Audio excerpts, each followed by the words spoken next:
Bonjour, donc ici on est le 27 mars donc 2018. Ici je vais prendre un cas de figure de diffusion à travers une membrane semi-perméable, c'est-à-dire un phénomène d'osmose. Je vais prendre par exemple le cas d'une cellule contenant une membrane plasmique, hein, et alors l'échange qu'il va y avoir, je veux dire, au travers de cette cellule. Et on verra qu'il existe trois cas possibles qu'on va voir par après.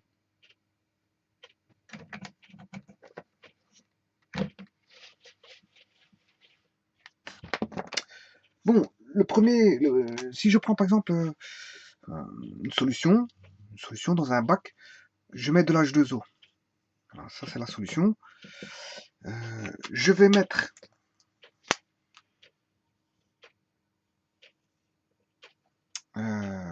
je plonge là-dedans dans l'H2O pur.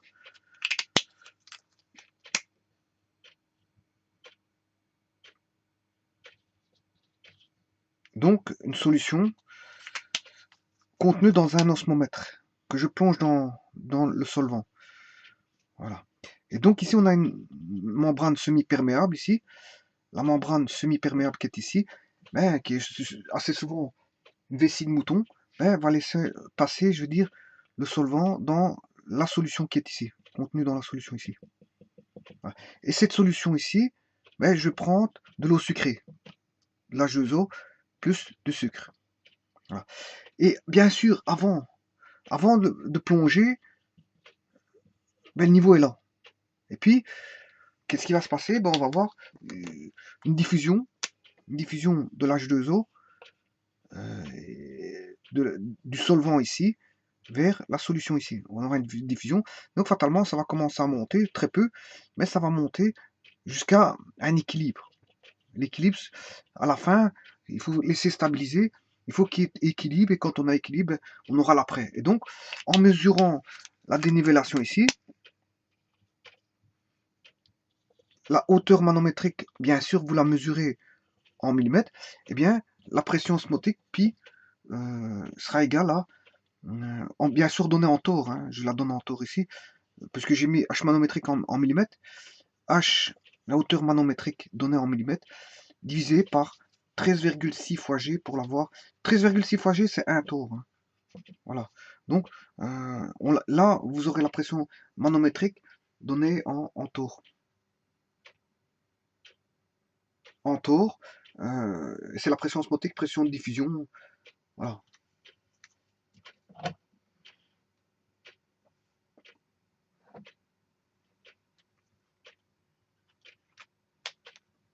Donc, ceci, en bleu, ce que j'ai dessiné ici, c'est l'osmomètre. Et contient donc de l'H2O et du sucre. Une solution, c'est une solution. Le soluté, c'est le sucre, et vous aurez compris que le solvant, c'est l'H2O. Le sucre va se diluer dans l'H2O. Donc, l'H2O est le solvant, et le sucre est le soluté.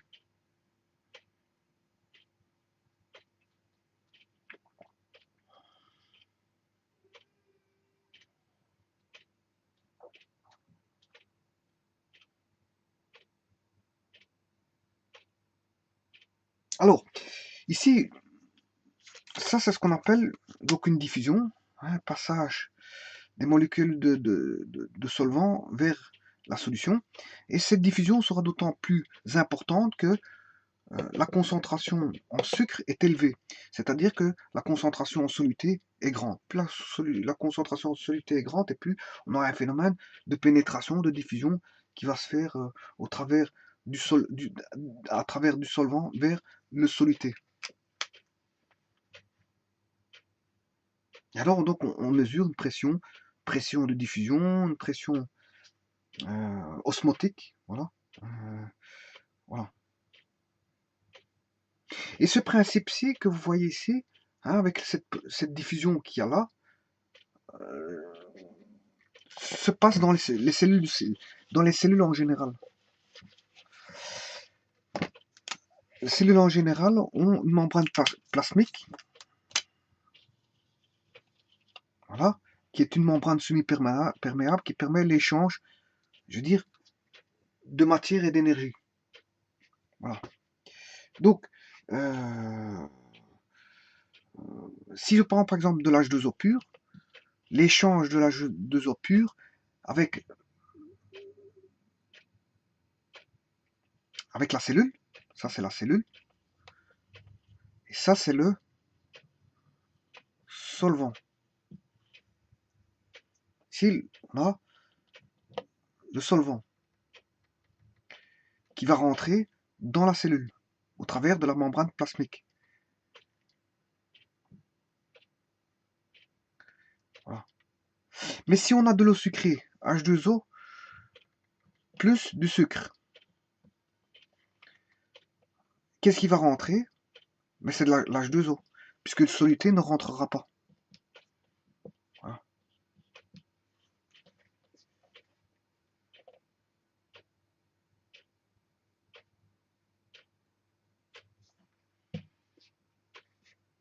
Alors, qu'est-ce qu'on va voir? Là, on va avoir un phénomène de pression osmotique qui va y avoir. Et il y aura à un moment donné un équilibre qui est établi lorsque la pression de turgescence est égale à la pression osmotique. Tout comme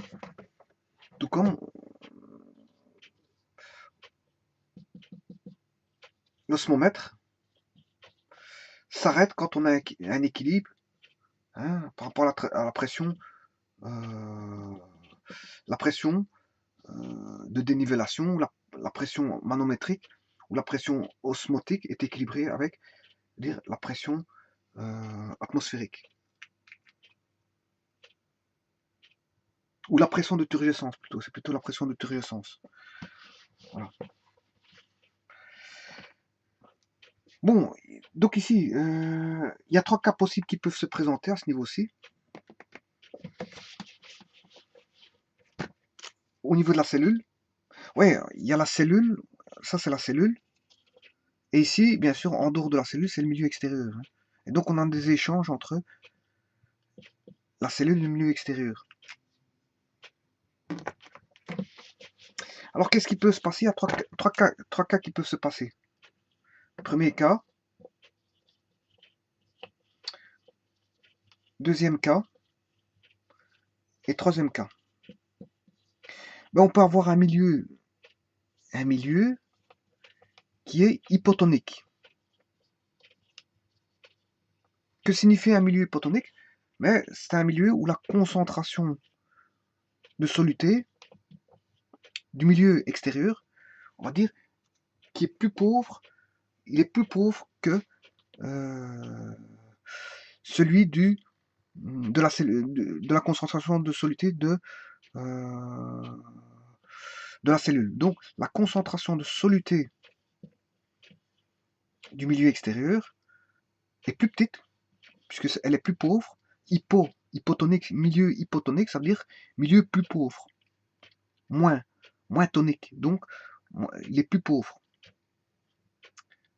Voilà. Donc concentration en soluté du milieu extérieur est plus petite que la concentration en soluté de la cellule. Voilà. Ça c'est le milieu hypotonique.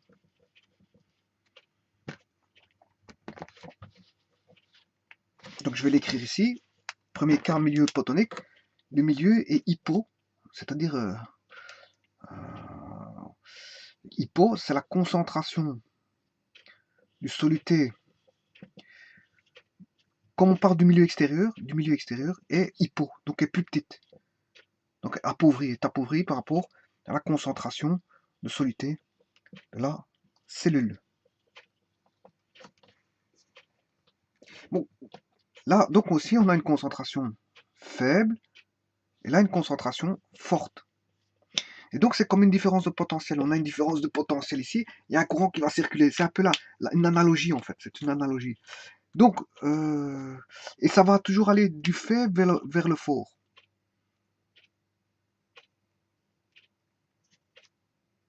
Donc, le fort ici, c'est la cellule, et le faible, c'est le milieu extérieur. Donc, la diffusion va se faire du milieu extérieur vers la cellule. Parce qu'on va toujours du faible vers le fort. Et donc, c'est comme si on avait une différence de potentiel. La concentration, c'est comme si on avait des différences de potentiel. Et la diffusion, c'est comme si on avait un courant qui circule à cause de la différence de potentiel qu'on a entre, entre les... Voilà, c'est une analogie que je peux faire par rapport à l'électricité. Je fais une analogie, on a une différence de potentiel. Si on a une différence de potentiel, on a un courant circulant, dans le sens, bien sûr, donné par la différence de potentiel, si elle est positive ou négative. Voilà. C'est-à-dire, par exemple, si je prends un potentiel plus-moins, le courant va de plus vers le moins conventionnellement. Si on a une différence de potentiel moins-plus, le courant va euh, euh, dans ce sens-là. Donc là, on a un courant positif, par exemple, et là, un courant négatif. Ben ici, c'est la même chose. Donc ici, la différence de potentiel est donnée par quoi? Par la différence de concentration. Voilà. Et la circulation, la diffusion, la pénétration, ben, c'est le courant. Donc ici, on va aller du concentration faible, qui est le milieu extérieur, vers le fort. Voilà. Donc dans ce cas-ci, bon, vous aurez compris que si si le solvant c'est de l'H2O, mais que la cellule ici va se remplir d'eau. Elle va grossir, grossir, grossir, et va finir par éclater. Et en fait, éclater, exploser. Et en fait, c'est le phénomène de ce qu'on appelle le phénomène de cytolyse. Donc, le premier cas, c'est le milieu hypotonique. Donc, ça ramène à un phénomène de cytolyse, c'est-à-dire l'éclatement de la cellule. Elle meurt, hein, elle finit par mourir. Hein. Phénomène, on a le phénomène de cytolyse. Phi, ça veut dire phénomène. Voilà, elle finit par mourir. Bon, ce qui est vrai pour une cellule est vrai pour plusieurs cellules. Hein. Par exemple, si vous prenez un protozoaire, en général, ce sont, en général, hein, je parle de toujours, mais en fait, en général, le plus souvent, les protozoaires sont des êtres unicellulaires. Je m'excuse, une seule cellule. Si vous plongez dans l'eau pure, hein, dans une solution d'eau, enfin, dans un solvant qui contient de l'eau pure, ben, vous allez éclater, le protozoaire, il va mourir, il va finir par mourir, le protozoaire. Voilà. Donc, le protozoaire ne vit pas dans l'eau pure, fatalement. Hein, elle a besoin je veux dire, d'une eau vivable, avec, voilà, avec d'autres matières que de l'eau, uniquement de l'eau. Maintenant, de la même chose, si vous mettez des globules rouges,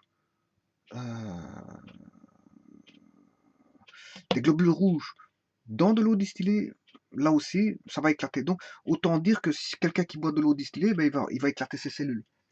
Voilà. Voilà. Ça, c'est pour le premier cas, milieu hypotonique. Maintenant, je vais voir le second cas.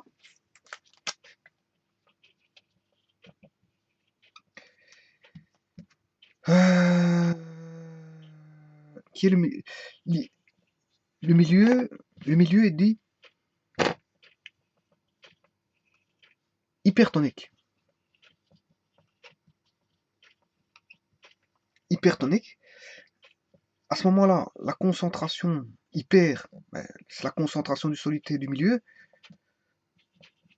extérieur, qui est plus grande que la concentration hyper, ça va être plus grand que la concentration en solité de la cellule. Donc ici, qui est le fort? La concentration la plus forte est là. La concentration la plus faible est là. Donc on va avoir une circulation, une diffusion qui va aller du faible vers le fort. C'est toujours du faible vers le fort.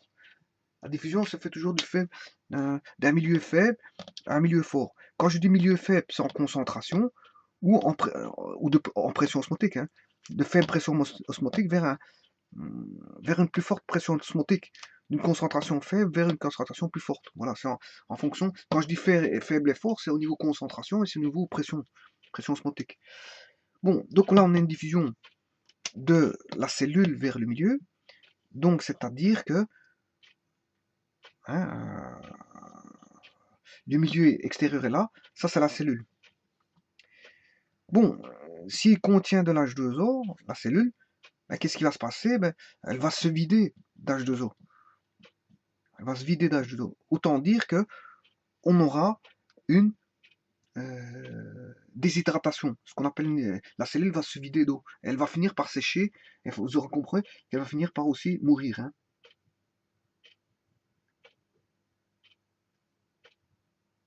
On peut voir aussi le sel déposé sur le gazon. C'est un cas de figure aussi. Le sel qu'on dépose sur le gazon, que le gazon, ben, je veux dire, il va finir par tuer le gazon en fait. Dessécher le gazon et le gazon va finir par mourir. Et le troisième cas, c'est un milieu qui n'est ni hypertonique ni isotonique. C'est le milieu isotonique.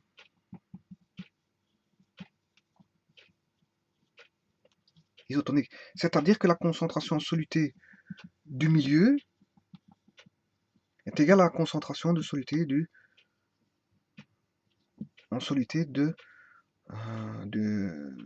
la cellule. Donc, comme il y a même concentration, mais il n'y en a pas un qui est fort ni qui est faible. En fait, ils ont même concentration. Donc, il n'y aura pas ni de diffusion d'un côté ou de diffusion de l'autre. Voilà. Donc, qu'est-ce qui va se passer? Mais il ne se passera rien. Et généralement, ça sert justement dans les milieux hospitaliers. Milieux hospitaliers, on cherche justement à faire en sorte que les sérums physiologiques, hein, qui contiennent du sel, c'est du sel, bien, en fait, ils possèdent des concentrations à 9 grammes par litre, et donc, ces 9 grammes par litre, c'est pas pour rien. En fait, c'est pour avoir, je veux dire, la concentration qui est égale à celle, je veux dire, des cellules. Des cellules. Et éviter justement qu'il y ait un échange, soit vers la cellule, ou que la cellule se dessèche. Voilà. Donc, on prend 9 grammes par litre, c'est pour avoir une solution isotonique. Pour éviter de faire péter la cellule, hein, ou si on a une très forte concentration ou une très faible concentration, ben, je veux dire, on risque de soit dessécher la cellule, ou soit les exploser. Donc, pour éviter ça, eh bien, on fait une solution qui a une concentration égale à celle de celle des cellules. Et donc là, on a une solution qui est isotonique. Et pour avoir une solution, un milieu isotonique, il faut que la solution du sérum physiologique qui contient du sel soit à 9 grammes par litre. Et là, à ce niveau-là, bon, il n'y a aucun souci pour les cellules. Voilà.